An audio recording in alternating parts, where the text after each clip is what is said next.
Mars media நேயர்களுக்கும் அன்பர்களுக்கும் இந்த நாள் இனிய நாளாக அமைய எல்லாம் வல்ல இறைவனை பிரார்த்திக்கின்றோம். இந்த சேனல் உங்களுக்கு பிடிச்சிருந்தா மறக்காம சப்ஸ்கிரைப் பண்ணுங்க, ஷேர் பண்ணுங்க, லைக் பண்ணுங்க, கமெண்ட் பண்ணுங்க.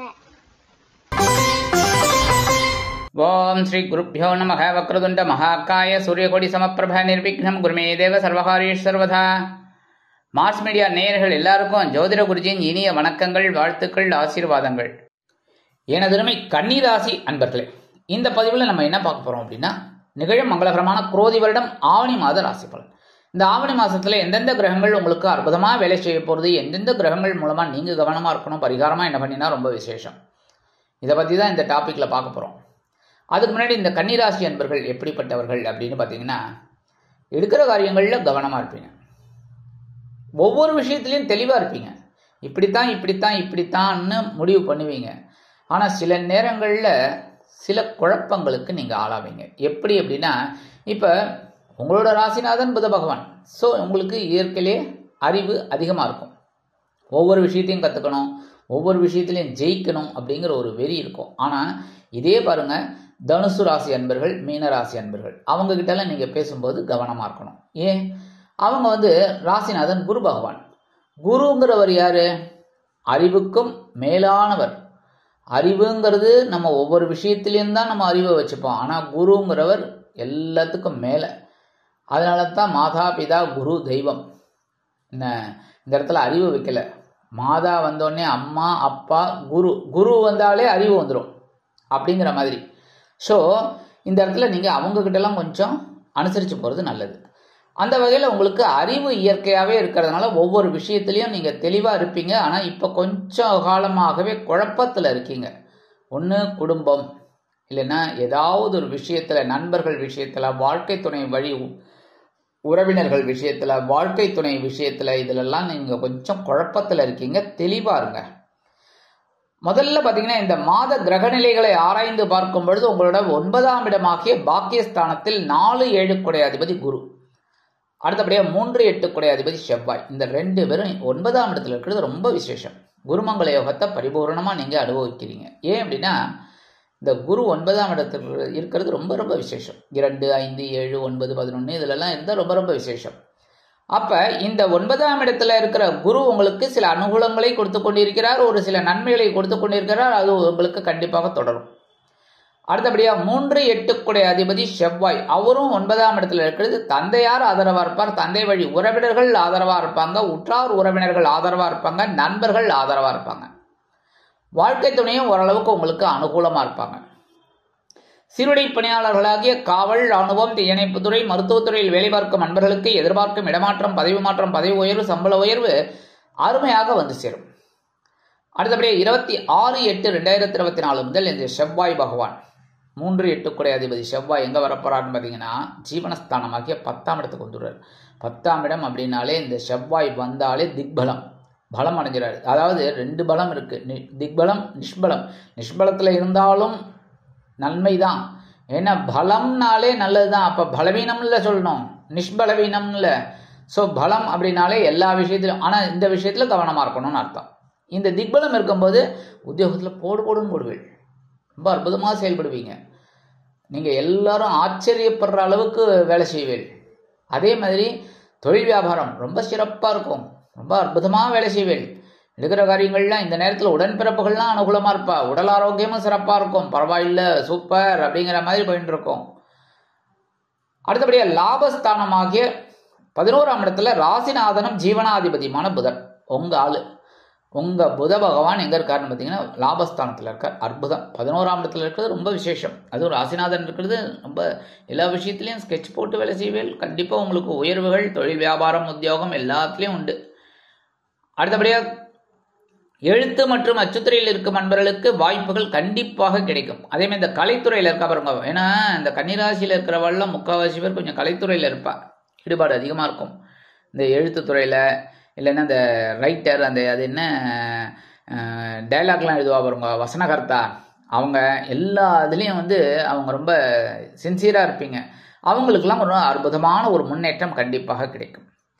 31/8/2024 முதல் இந்த புத பகவான் எங்க வரப்போறான்னு பார்த்தீங்கன்னா உங்க ராசிநாதன் விரைய ராசியான 12ஆம் இடத்துக்கு வந்துடுறாரு. அயனசேன போகஸ்தானம் 12ஆம் இடத்துல வந்து சூரிய பகவானோட இணைந்து புதாதித்ய யோகத்தை கொடுக்க போறார். புதாதித்யம் கிடைக்கிறதுனால கல்வி பயிலும் மாணவ மாணவிகள் இந்த குழந்தைகள்லாம் ரொம்ப நல்லா படிப்பா. படிக்கிற அறிவு அதிகமாக வரும். சாதாரண கன்னிராசி குழந்தைகள்லாம் ஓரளவுக்கு நல்லா படிப்புகள் இருந்தாலும் இப்போ அப்படி சூப்பராக படிப்பீங்க. அதாவது ப்ரொமோஷன் டபுள் ப்ரொமோஷன்ங்கிற மாதிரி நல்ல கடன்னு ரொம்ப அற்புதமாக படிப்பீங்க. என்ன ஒன்று, சில பேருக்கு செலவுகள் கொஞ்சம் காத்திருக்கு. சில பேருக்கு சுபகாரி செலவுகள் இல்லைன்னா குழந்தைகளோட கல்வி செலவுகள், திருமண செலவுகள் இந்த மாதிரிலாம் வரத்துக்கு வாய்ப்புகள் இருக்குது. அடுத்தபடியாக விரயஸ்தானத்தில் 2/9 கூடிய அதிபதி சுக்கிரன் அடிப்போடு தூள். 12ஆம் இடத்துல இப்போ யார் இருக்கா? 2/9 கூடிய அதிபதி சுக்கிரன் இருந்தாலே செலவு தான், சந்தோஷமான செலவு. அதிரடி தூள் கிளப்பிட்டு செலவு பண்ணுவீங்க, கவலையே படாமல் செலவு பண்ணுற ஒரு இது. அந்த வகையில் விரையாதிபதி சூரிய பகவானும் அங்கே தான் இருக்கார் 12ஆம் இடத்துல. சூப்பர். இந்த மாதம் முழுவதும் உங்களுக்கு செம்ம செலவு தான். போங்க, சந்தோஷமான செலவாக எடுத்துக்கோங்க.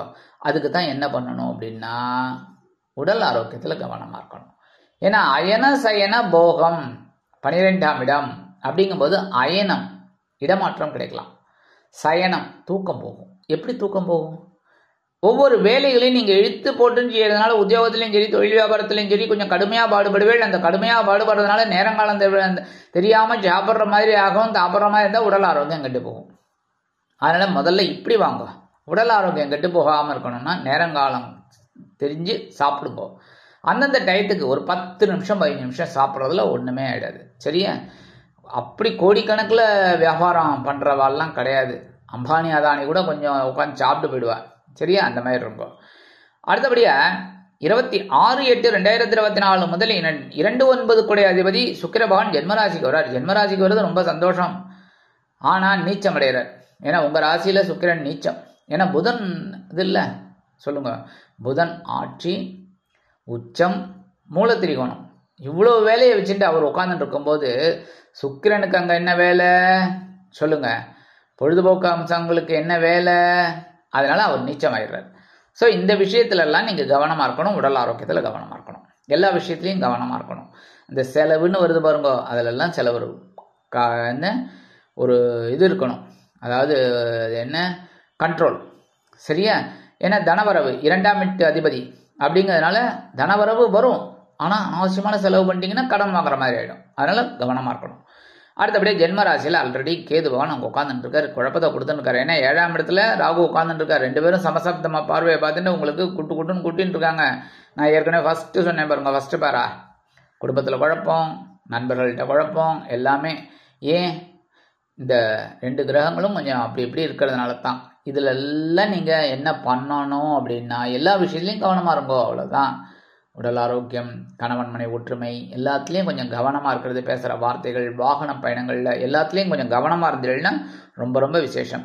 சரி, இந்த வெளியூரில் என்ன வெளிநாடு போய் படிக்கணும்னு நினைக்கிற குழந்தைகள்லாம் என்ன பண்ண முடியும்? போய்த்தானே ஆகணும். அதுக்காக 1.5 வருஷம் 2 வருஷம் அப்படியே உட்காந்துட்டு இருக்க முடியுமா? ஸோ படிக்கணும்னு நினைக்கணும் அப்படின்னு நினைக்கும்போது நீங்கள் என்ன குழந்தைகள் என்ன பண்ணணும்னா விநாயகரையும் துர்க்கை அம்மனையும் வழிபாடு பண்ணிவிட்டு நீங்கள் அந்த ப்ரொசீட் பண்ணுங்க. கண்டிப்பாக நல்லது நடக்கும். அடுத்தபடியாக பகைருண ரோகஸ்தானத்தில் சனீஸ்வர பகவான் 6ஆம் இடத்துல சனி பகவான் இருக்கிறது ரொம்ப விசேஷம். ஆனால் வக்ரகதியில் இருக்கார். உத்தியோகத்தில் கவனமாக இருக்கணும். சரியா? அதேமாரி உடல் ஆரோக்கியத்தில் கவனமாக இருக்கணும். கடன்கள் விஷயத்தில் கவனமாக இருக்கணும். ஏன்னா வம்பு வழக்கு இதெல்லாம் கோர்ட்டு கேஸு இந்த மாதிரிலாம் வரத்துக்கு வாய்ப்புகள் இருக்குங்கிறதுனால அனாவசியமான கடன் சுமையை ஏற்றிக்கப்படாது. எல்லா விஷயத்துலையும் கவனமாக இருக்கணும். அந்த மாதிரி தான் ரொம்ப விசேஷம். உத்தியோகம், தொழில், வியாபாரம் எல்லாத்துலேயுமே கவனமாக இருந்ததுன்னா ரொம்ப ரொம்ப நல்லது. சரி, பரிகாரமாக என்ன பண்ணினா ரொம்ப விசேஷம்? பரிகாரமாங்கிறது ஏற்கனவே நான் சொன்ன மாதிரி புத்து கோயில் போயிட்டு வருது ரொம்ப ரொம்ப விசேஷம். கண்டிப்பாக செவ்வாய்க்கிழமை, வெள்ளிக்கிழமை, ஞாயிற்றுக்கிழமை முடியாத பட்சத்தில் ஒரு நாள் கண்டிப்பாக போயிட்டோங்க. அதாவது வெள்ளிக்கிழமையோ இல்லை செவ்வாய்க்கிழமையோ இல்லை ஞாயிற்றுக்கிழமையோ. சரியா? அதுக்காக எனக்கு திங்கக்கிழமை தான் நேரம் கிடைக்கிறது அப்படின்னு நேரம் எல்லாம் கிடைக்கும். சரியா? எல்லாமே நம்ம நேரம்தான். புரியுறதா? உத்தியோகத்தில் இருக்கிறவளுக்கும் சரி, தொழில் வியாபாரத்தில் இருக்கிறவளுக்கும் சரி, யாராக இருந்தாலும் சரி, அவங்களுக்கு எல்லாருக்குமே நல்ல நேரம்தான். அப்படி இருக்கிற நேரம் நீங்கள் என்ன பண்ணணும்? ஒரு நாள் கண்டிப்பாக போயிட்டு, ஏன்னா அந்தந்த இப்போ ஒரு பர்த்டே உங்களுக்கு அப்படின்னா அந்த டேட்டில் தானே நீங்கள் கொண்டாடுறீங்க. இல்லை எனக்கு நேரம் எப்போ கிடைக்கிறதோ அப்போ நான் கொண்டாடிக்கிறேன் அப்படின்னு சொல்ல முடியுமா? அதேமாதிரி தீபாவளி, பொங்கல் எல்லாமே அந்தந்த நேரத்தில் தானே கொண்டாடுறோம். இல்லை நான் தை மாதம் தீபாவளி கொண்டாடுறேன் மாசி மாதம் பொங்கல் கொண்டாடுறேன் அப்படின்னா அதுமாரி என்ன பண்ணணும் அப்படின்னா அந்தந்த இதில் செவ்வாய்க்கிழமை ரொம்ப விசேஷம், வெள்ளிக்கிழமை ரொம்ப ரொம்ப விசேஷம், ஞாயிற்றுக்கிழமை அதை விட ரொம்ப விசேஷம். அதனால் கண்டிப்பாக இந்த 3 நாளில் ஒரு நாள் போயிட்டு வாங்குவோம். அடுத்தபடியாக பழனி முருகன் கை கண்ட தெய்வம், உங்களுக்கு கண்கண்ட தெய்வம்னு சொல்லலாம். அதனால் முடிஞ்சால் ஒரு தடவை போயிட்டு வாங்குவோம். மதுரை பக்கம் இருக்கிறவங்கெல்லாம் போகலாம் தாராளமாக. பழனியிலே இருக்கிறவங்க ரொம்ப ரொம்ப விசேஷம். பழனியில் இருக்கிற கன்னிராசி அன்பர்கள் ரொம்ப ரொம்ப கொடுத்து வைத்தவர்கள் நேராக போயிட்டு சுவாமியை தரிசனம் பண்ணிட்டு வந்திருக்கோம். சில பேர் வெளியில் இருக்கீங்களா, வெளியூரில் போயிட்டு வரதுக்கு ட்ரை பண்ணுங்க. இல்லையா, பழனி முருகனை மனசார தியானம் பண்ணிக்கோங்க. வரும் கண்டிப்பாக அவர் ஓடி வந்துடுவார் உங்ககிட்ட. ஸோ கண்டிப்பாக உங்களுக்கு இந்த சின்ன பரிகாரத்தின் மூலம் குரோதி வருடம் ஆவணி மாதம் அற்புதமான ஏற்றம் தரும், மாற்றம் தரும், இனிமையான ஒரு ஏற்றத்தை கண்டிப்பாக கொடுக்கும் என்று கூறி விடைபெறுகிறேன். நன்றி, வணக்கம். மீண்டும் ஒரு அருமையான பதிவில் நான் உங்களை மனமகிழ்ச்சியோடு சந்திக்கிறேன். வாழ்த்துக்கள். வாழ்க வளமுடன். இந்த சேனல் உங்களுக்கு பிடிச்சிருந்தா மறக்காம சப்ஸ்கிரைப் பண்ணுங்க, லைக் பண்ணுங்க, ஷேர் பண்ணுங்க.